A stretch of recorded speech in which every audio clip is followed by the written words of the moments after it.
জাল নোট সৰবৰাহকাৰীক এনকাউণ্টাৰ কৰিব লাগে। ড্ৰাগছতকৈ ভয়াৱহ জাল নোট সৰবৰাহকাৰীক এনে সৰবৰাহকাৰীক 10টা 12টা সৰবৰাহকাৰীক এনকাউণ্টাৰ কৰাৰ পিছতে সকলো ঠাণ্ডা হৈ যাব। এইদৰে এটা বৃহৎ মন্তব্য কৰিছে জাল নোট সৰবৰাহকাৰীক লৈ। এটা মন্তব্য কৰিছে বদৰুদ্দিন আজমলে।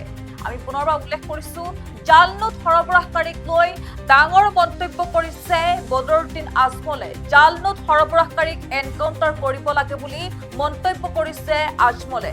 10-12টা অপৰাধীক এনকাউণ্টাৰ কৰি চাওক, সকলো কমি যাব, ঠাণ্ডা হৈ যাব পৰিৱেশ। এনে অপৰাধীক আশ্ৰয় দি ৰাখিছে কংগ্ৰেছে। ড্ৰাগছতকৈ মাৰাত্মক জাল নোট সৰবৰাহকাৰীয়ে নষ্ট কৰিছে অসমৰ অৰ্থনীতি। বিধায়ক বদৰুদ্দিন আজমলৰ এই ডাঙৰ মন্তব্য। এইদৰে জাল নোট সৰবৰাহকাৰীক এনকাউণ্টাৰ কৰিব লাগে, 10-12টা অপৰাধীক এনকাউণ্টাৰ কৰি চাওক, সকলো কমি যাব বুলি, ঠাণ্ডা হৈ যাব পৰিৱেশ বুলি উল্লেখ কৰিছে বিধায়কগৰাকীয়ে। আৰু এনে অপৰাধীসকলক কংগ্ৰেছে আশ্ৰয় দি ৰাখিছে বুলিও মন্তব্য কৰিছে।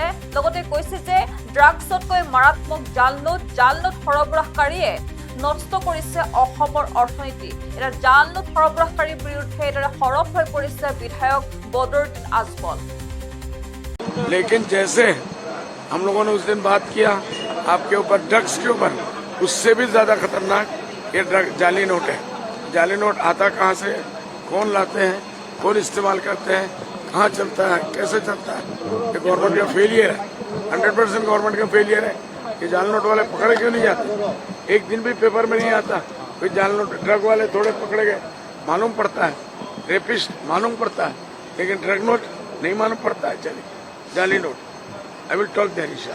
আপুনি ড্ৰাগছ ব্যৱসায়ী এনকাউণ্টাৰ কৰিব লাগে বুলি কৈছিলে, জাল নোট ব্যৱসায়ী এনকাউণ্টাৰ কৰিব লাগে নে? কৰিব লাগে, আৰু বেছি কিছু থাকিলে এইটো কৰিব লাগে। আমাৰ ইকনমি বৰবাদ হৈ আছে, ইকনমি বৰবাদ হৈ আছে।